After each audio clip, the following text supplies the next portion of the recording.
Di episode sebelumnya, di mana Lindong bertemu dengan dua sosok misterius. Satu terlihat jelas, sementara yang lainnya tersembunyi dengan teknik penyembunyian tingkat tinggi.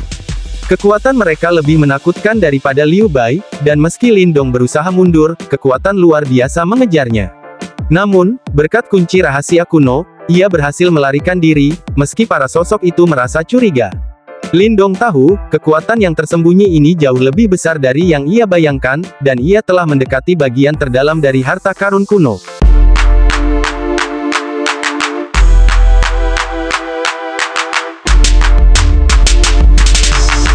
Langkah kaki Lindong terhenti saat ruang luas dan kelam membentang di hadapannya. Udara di sana terasa padat dan penuh misteri, seolah setiap inci ruang itu menyimpan rahasia kuno. Pulau-pulau terapung menggantung di udara bagai benua mini yang tertahan oleh kekuatan tak terlihat, membentuk labirin langit yang mempesona sekaligus menegangkan. Tak seperti ruang luar yang penuh dengan retakan spasial berbahaya, wilayah ini terasa stabil, nyaris suci. Seolah-olah tangan tak kasat mata telah melindunginya selama ribuan tahun. Ini adalah inti dari harta karun kuno, tempat yang hanya bisa dimasuki oleh mereka yang cukup kuat, cukup berani, atau cukup beruntung. Bayangan-bayangan manusia terlihat melintas di kejauhan. Mereka adalah para elit dari berbagai kekaisaran, para jenius yang berhasil menembus Nirvana Burning Sky Array, tantangan mematikan yang bahkan bisa menghanguskan seorang ahli tahap Nirvana. Lindong sendiri hanya berhasil melewatinya berkat stone talisman misterius miliknya yang mampu menyegel kekuatan seperti Nirvana Demon Flame. Saat Lindong mendarat, beberapa pasang mata melirik ke arahnya, ada kewaspadaan, tapi juga rasa hormat. Mereka tahu siapa dia, seorang pemuda dari Kekaisaran Yan Besar, yang berhasil menumbangkan Si Kun dari Kekaisaran Tebing Iblis. Namanya sudah menyebar, dan begitu pula reputasinya. Akhirnya, bagian inti harta karun ini, gumam Lindong dengan semangat membara.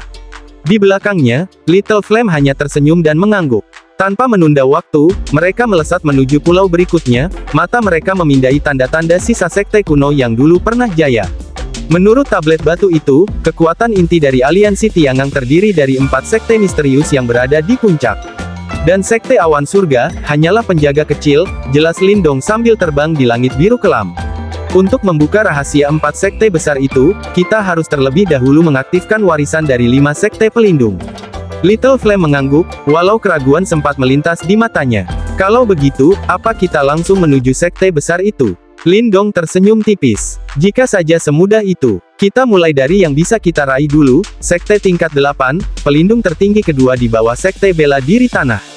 Mereka melesat tanpa berhenti, melewati pulau demi pulau. Sampai akhirnya, mereka tiba di satu pulau unik tanpa gunung atau hutan. Hanya padang luas, kosong, sunyi. Di tengah-tengahnya berdiri aula batu raksasa, seperti penjaga diam masa lalu. Pilar-pilar batu tua berdiri kokoh di sekitarnya, penuh bekas pukulan dan jejak kaki, pertanda tempat itu pernah menjadi pusat pelatihan yang megah. Namun, keanehan langsung terasa. Tidak ada penghalang energi, ujar Little Flame dengan nada penuh curiga. Lindong juga merasakannya. Tempat sebesar ini, dengan warisan penting, tidak memiliki pertahanan apapun. Mustahil. Bahkan sekte awan surga memiliki lapisan pelindung. Ini seperti perangkap yang terlalu sunyi. Beberapa ahli dari kekaisaran lain telah berkumpul di sana. 3 kelompok mencolok berdiri paling depan. Aura mereka kuat, dan sikap mereka penuh arogansi. Mereka bahkan tak melirik Lindong sekalipun. Tapi Lindong tahu, aura mereka bukan sembarangan. 2 Yuan Nirvana Stage, kelas berat. Dan saat ketiga kelompok itu akhirnya tak sabar dan melesat menuju aula besar, sesuatu terjadi. Riak energi misterius menyebar. Ledakan tanah terbuka bergetar hebat. Tanah di depan aula retak, dan dari bawahnya, sebuah sosok raksasa berwarna putih keabu-abuan menerobos keluar dengan kecepatan luar biasa. 3 ahli yang memimpin langsung terpental, tubuh mereka menghantam tanah dengan suara berat. Debu memenuhi udara. Semua mata menatap Mary ke arah yang sama. Lalu, sosok besar itu akhirnya terlihat jelas. Seekor binatang kuno, bermata tajam dan tubuh mengerikan, berdiri di sana dengan aura yang membuat dunia seolah menahan napas. Lindong menatapnya dalam diam. Anjing naga iblis prasejarah, suara Little Marten terdengar pelan di benaknya, penuh dengan ketegangan. Perang telah dimulai. Retakan muncul di kotak batu raksasa. Debu beterbangan saat sesosok bayangan besar perlahan merangkak keluar dari tanah, membawa tekanan mematikan dari zaman kuno. Anjing naga iblis prasejarah. Lindong terkejut mendengar nama itu dari Little Marten. Ia tahu makhluk ini, buas, kuat, dan meski hanya memiliki sedikit darah naga, kekuatannya melebihi banyak binatang iblis berdarah naga murni. Di tengah tatapan kagum semua orang, monster raksasa itu muncul sepenuhnya, panjang ratusan kaki, berwarna putih keabu-abuan. Tubuhnya seperti anjing pemburu, tapi kepala dan auranya, seperti naga yang mengerikan. Namun, matanya kosong, dingin, dan penuh aura kematian. Makhluk ini sudah mati, gumam Little Marten. Meski tak hidup, keinginan kuat anjing naga itu masih tersisa. Ia dulunya adalah penjaga sekte tingkat 8, dan bahkan setelah mati, tekadnya untuk melindungi masih membara. Untungnya, kekuatannya sudah jauh berkurang. Para ahli nirvana yang hadir tak gentar. Beberapa bahkan mengajak menyerang bersama demi membuka sisa peninggalan sekte kuno itu. Tapi Little Marten punya rencana lain. Lindong, darah binatang ini bisa memperkuat tombak sisik surgawimu. Kamu bisa membangkitkan buaya surgawi dengan kekuatan yang lebih besar. Lindong mengangguk. Di antara para ahli kuat yang hadir, ia tahu ia butuh kartu truf untuk bersaing memperebutkan harta. Pertarungan pun pecah. Para ahli menyerbu anjing naga iblis yang meski sudah mati, tetap melawan dengan energi brutal.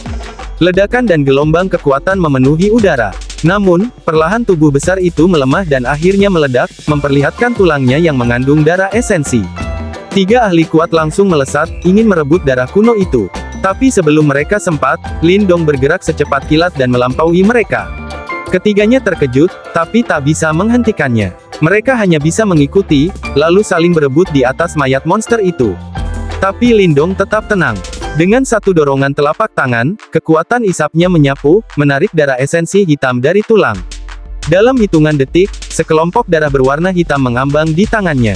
3 ahli lain hanya bisa menatap, terdiam, darah di tangan mereka tak sebanding, dan ekspresi mereka berubah kecut. Lindong telah menang. Di atas telapak tangan Lindong, seberkas darah gelap bergolak seperti nyala api hitam pekat. Suara raungan naga bersahutan dengan gonggongan liar yang menggetarkan udara, memancarkan aura buas dan nuansa kuno yang menggigilkan tulang. Darah ini bukan darah biasa. Ini adalah darah esensi prasejarah milik anjing naga iblis, makhluk kuno yang hanya tersisa dalam legenda.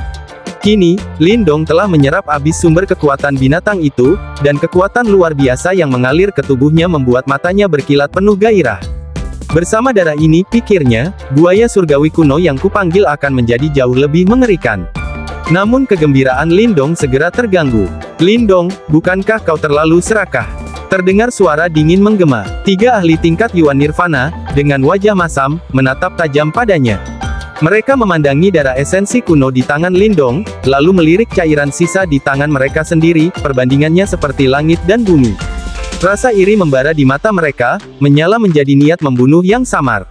Para ahli dari ketiga kerajaan besar kini mulai mendekat, tekanan Yuan Power menggetarkan udara. Namun, sebelum ketegangan meledak, sosok besar Little Flame melangkah maju. Ia berdiri tegak di depan mayat anjing naga iblis, mengangkat tongkat raksasanya dan menghentakkannya ke tanah. Suara menghentak itu menyapu medan, disertai aura pembunuh yang menakutkan. Para ahli dari 3 kerajaan itu langsung pucat, langkah mereka tertahan. Lindong menatap mereka dengan santai, menyimpan darah esensi ke dalam tas Qian Kun. Dengan senyum tipis, ia berkata, kalian ingin merampas apa yang kudapatkan sendiri. Bukankah terlalu memalukan? Salah satu dari mereka, pria tinggi kurus bernama Song Duan, mengepalkan tinju dan menjawab dengan nada berat, kita semua bertarung bersama untuk membunuh makhluk itu. Tapi kau mengambil lebih dari separuh hasilnya. Itu tidak adil. Aku setuju. Bagi darah itu jadi 4, timpal Mosa, pria berbaju kuning dari Sen Empire. Meski terdengar sopan, nadanya seperti perintah. Lindong memandang mereka dengan tenang. Ia tahu siapa mereka, Song Duan dari Great Song Empire, Mosa dari Sen Empire, dan Peng Fei yang diam dari kerajaan lain. Tapi meski mereka semua kuat, Lindong tak bergeming. Darah ini penting bagiku, jawabnya dingin. Maaf, aku tidak bisa menuruti permintaan kalian. Kata-kata itu membuat Mosa bergetar marah. Tapi ketika ia hendak maju, matanya bertemu tatapan Lindong, tajam, tenang, dan sama sekali tak mengenal rasa takut. Tangan Mosa mengepal, lalu perlahan mengendur. Ia memilih mundur. Song Duan dan Peng Fei pun tak bersuara lagi. Mereka tahu betul, berurusan dengan Lindong sekarang hanya akan membawa kerugian. Mereka semua menyimpan rasa tidak puas, tapi mereka juga menyimpan rasa takut. Warisan sekte tingkat 8 lebih penting, pikir mereka bersama, sebelum akhirnya mundur dan terbang menuju aula besar yang menjanjikan kekuatan lebih dahsyat. Setelah mereka pergi, Lindong hanya tersenyum kecil. Kekuatannya kini berbicara. Jika ini terjadi sebelum ia memasuki harta karun kuno, mungkin ia sudah dipaksa menyerah. Tapi sekarang, bahkan 3 ahli Yuan Nirvana pun tak berani menyentuhnya. Ayo, katanya pada Little Marten. Mereka pun bergegas ke dalam aula batu besar. Bagian dalam aula itu seperti labirin kuno. Aroma masa lalu meresap di udara. Namun, betapa terkejutnya mereka ketika menemukan tempat itu kosong. Tidak ada pil Nirvana, tidak ada pusaka. Hanya kehampaan. Sudah dijarah. Gumam Lindong ragu. Tidak akan sebersih ini, balas Little Marten. Mungkinkah sekte ini memang tak meninggalkan apa-apa? Mereka mempercepat langkah ke aula utama. Di sana, wajah-wajah kecewa menyambut mereka. Song Duan, Mosa, dan Peng Fei berdiri di antara kerumunan, ekspresi mereka penuh kekesalan. Tak ada satu pun harta, teriak seseorang, bahkan sehelai rambut pun tidak. Namun Lindong memperhatikan satu hal yang luput dari perhatian kebanyakan orang, sebuah balok batu berdiri sendiri di tengah aula. Tidak besar, tidak tinggi, tapi memancarkan kesan kokoh yang luar biasa. Dan di atasnya, 3 jejak unik terpahat, jejak telapak tangan, tinju, dan lubang jari yang gelap. Apa ini? Mosa, yang penasaran, maju menyentuh jejak telapak tangan. Dalam sekejap, tubuhnya terlempar ke udara dan membentur dinding dengan keras, memuntahkan darah. Aula pun sunyi seketika. Aura tinju yang menggila, Lindong menatap jejak itu dalam-dalam. Warisan sebenarnya ada di sini.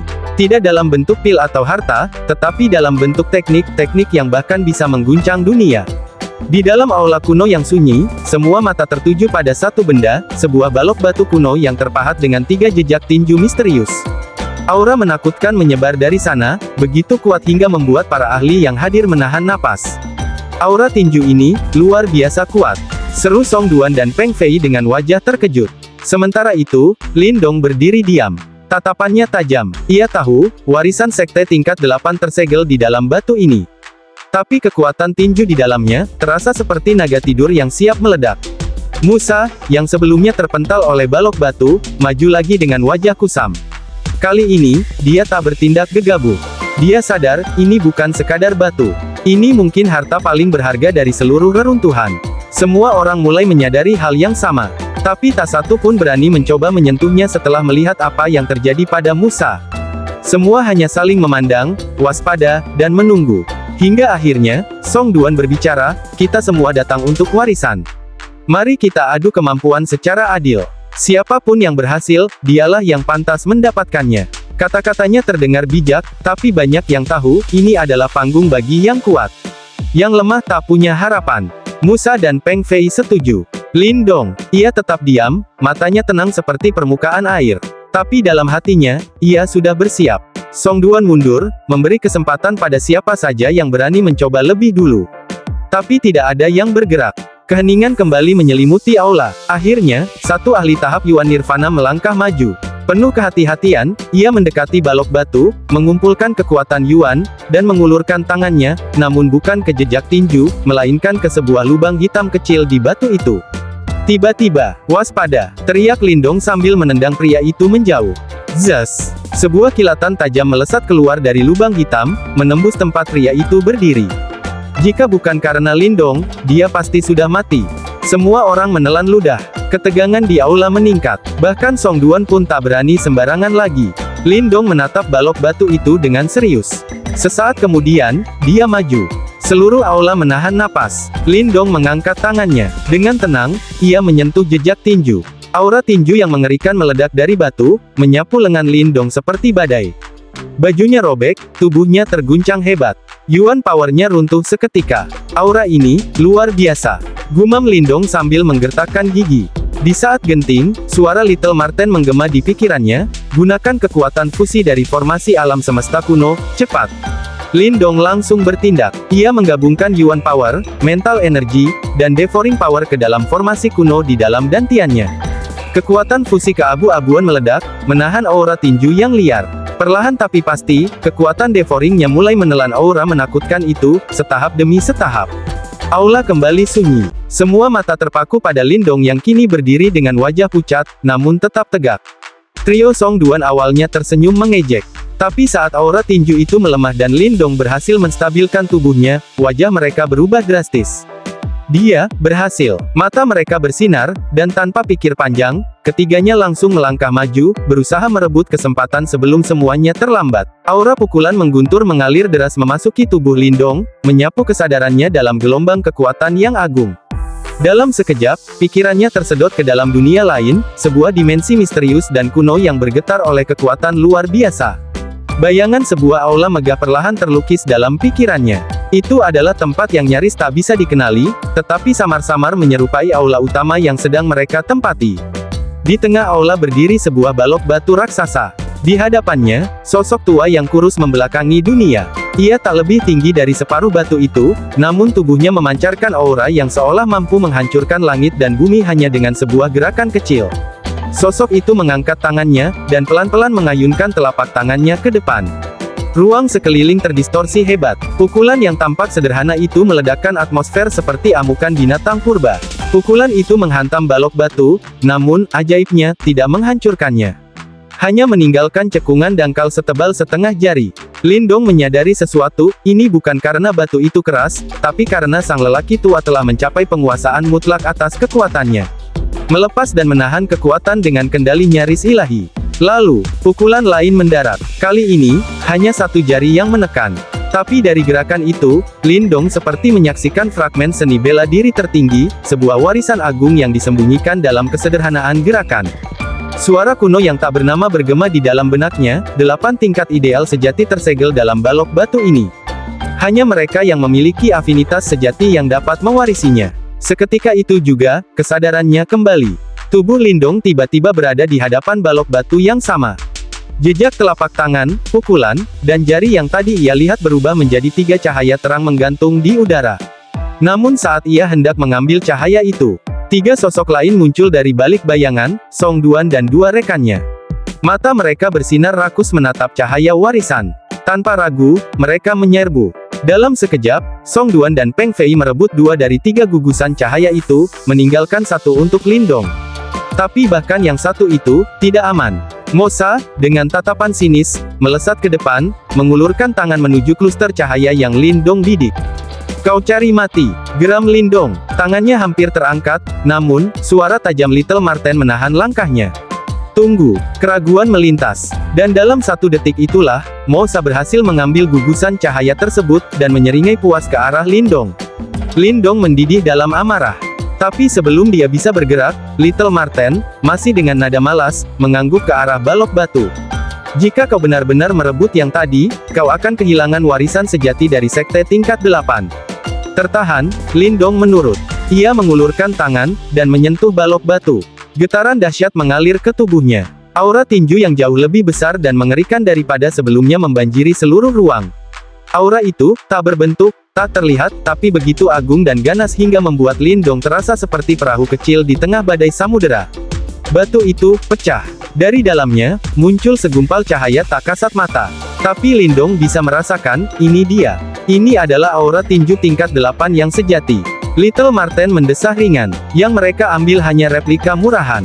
Warisan sejati, sekarang ada padamu. Aura itu masuk ke tubuh Lindong, dengan lembut namun menyimpan kekuatan menghancurkan yang tersembunyi. Ia kini memiliki sebuah teknik yang, saat diaktifkan, mampu mengguncang dunia. Warisan sejati sekte tingkat 8, akhirnya menjadi miliknya. Lindong menarik napas dalam. Sebuah senyum muncul di wajahnya, meski matanya perlahan menjadi sedingin es. Masih ada urusan yang belum selesai, gumamnya. Dengan seberkas cahaya dingin di matanya, tubuh Lindong perlahan memudar dari tempat itu. Saat ia melangkah keluar dari ruang warisan, satu hal sudah pasti, para pencuri warisan akan segera membayar harga mereka.